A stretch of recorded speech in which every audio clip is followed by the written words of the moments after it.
अच्छा जनाब, अगला हल्का जो हमारे पास सामने आता है वो है NA 122 लाहौर।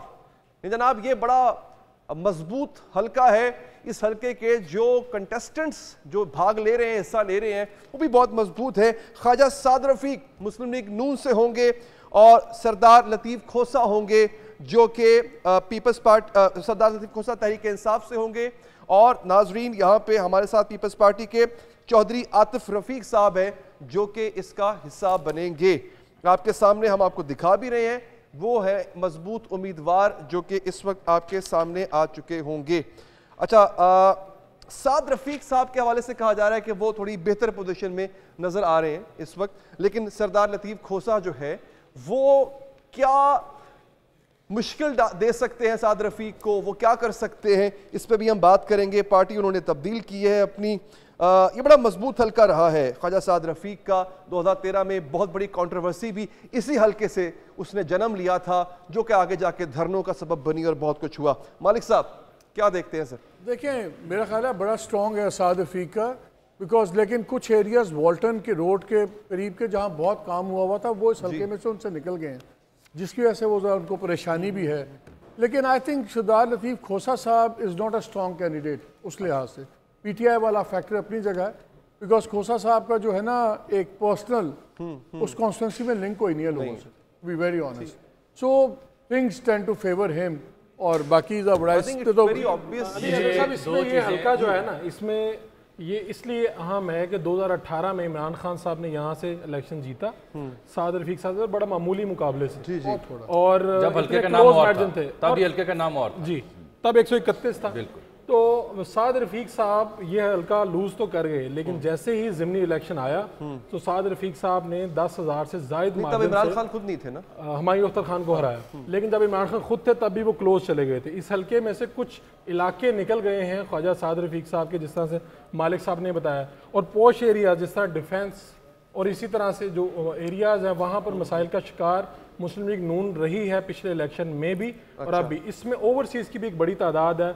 18 में जब मुझे खुद मौका मिला इसे कवर करने का, इसी हल्के में ड्यूटी थी, तो यहाँ पर हम लोगों का जोश खरोश देते, लोगों से मिलते थे। तकरीबन मैं 200 अफराद ऐसे लोगों से मिला हूँगा जिन्होंने कहा कि हम बाहर रहाइश पजीर थे, हम सिर्फ वोट कास्ट करने के लिए खान साहब को यहाँ पर आए थे। लेकिन लतीफ़ खोसा साहब का यहाँ पर मसला क्या है कि पाकिस्तान तहरीक इंसाफ की वजह से वो आजकल पॉपुलर तो हैं, वो बहुत ज़्यादा उनकी वीडियोस भी वायरल जाती हैं, टीवी पे भी नज़र आते हैं, लेकिन ग्राउंड के जो यूसी चेयरमैन होते हैं उन लोगों से कोई रवाबत सच नहीं है। वो उनको मसाइल का सामना क्या है कि उन्होंने पिछले 20 सालों में तो मैं जानता हूं कि उन्होंने कोई इलेक्शन नहीं लड़ा। यहाँ पर जो पोलिंग एजेंट्स की टीम होती है, जो तरबियत याफ्ता टीम होती है, वो साद रफीक साहब के पास पुरानी है, जो लतीफ़ खोसा साहब के पास। और इसमें एक चीज ऐड करने, जिन एरियाज को मैं बता रहा हूँ ना निकलने का, जी वो पॉपुलेशन डेंसिटी वाइज बड़े भारी एरियाज थे। डिफेंस की तरह नहीं कि 1 कनाल का घर है तो 6 कनाल के एरिया में 30 वोट है या 35 वोट है, तो वो एरिया जब 5 मरले के अंदर 60 वोट है। अच्छा, वो निकलने का बड़ा उनको एक ये जो इंपॉर्टेंट फैक्टर मालिक साहब बयान करें उसकी तफसील ले लें। दो जुमलों में से इंट्रोड्यूस करवा दूं, आ चुकी हुई है। मैम बहुत शुक्रिया आपके कीमती वक्त का कि आपने टाइम निकाला। मैं अभी आता हूं आपके पास और हम सवाल जवाब का सिलसिला शुरू करते हैं, प्लीज। ये जो साद रफीक साहब के हल्के पे मालिक साहब और फारूक ने रोशनी डाली, ये जो फैक्टर मालिक साहब पॉइंट आउट कर रहे थे ना, उसका एक सबूत ये है कि यहाँ 10 लाख की आबादी इस हल्के में, और 10 लाख में से तकरीबन 6 लाख अफराद रजिस्टर्ड वोटर हैं यहाँ पे, और 60% टर्न आउट इस हल्के ने ऑन एवरेज हमें रिपोर्ट किया है, जिससे आप यहाँ के वोटर सपोर्टर की जो इलेक्शन में वोट डालने की सलाहियत है उसका अंदाज़ा लगा सकते हैं। जो साद रफीक साहब को एडवांटेज डिसएडवांटेज की आप बात कर रहे थे, वो उससे हट के मैं खोसा साहब के बारे में 2 चीज़ें कहना चाह रहा हूँ।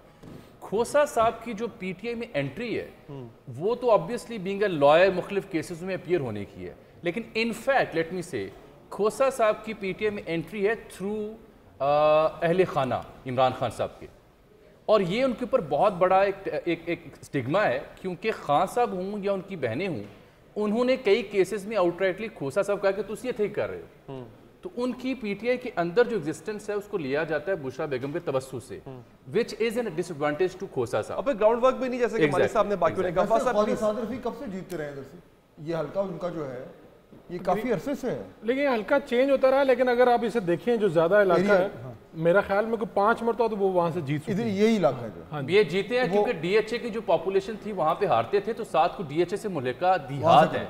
अब इस बार जो कॉन्स्टिट्यूंसी चेंज हुई है उसकी वजह से ख्वाजा साहब को कुछ एडवांटेज हुआ है कि वो पूरा का पूरा पॉश इलाका इस कॉन्स्टिट्यूंसी में फॉल नहीं करता, बल्कि कुछ मेजॉरिटी गांव है जो फॉल करते हैं। शालीमार टाउन भी है, मॉल टाउन के कुछ इलाका कंटोनमेंट का वो भी इसमें फॉल करता है। आप इसी लग रहा है कि साद रफीक मजबूत एक है। मैं सिर्फ बात करता हूँ, इसी हल्के से जो हाफिज तलहा सईद है वो भी उम्मीदवार है पाकिस्तान मरकजी मुस्लिम लीग से। जी अच्छा, हाफिज सईद साहब के साहबजादे। ठीक है। अच्छा मुसर्रत साहिबा, आपका शुक्रिया कि आपने वक्त निकाला। हम बेसिकली चूंकि इंडिविजुअली जो हल्के हैं वहां पे जो कंटेंडर्स हैं मजबूत, उनको हम डिस्कस कर रहे थे।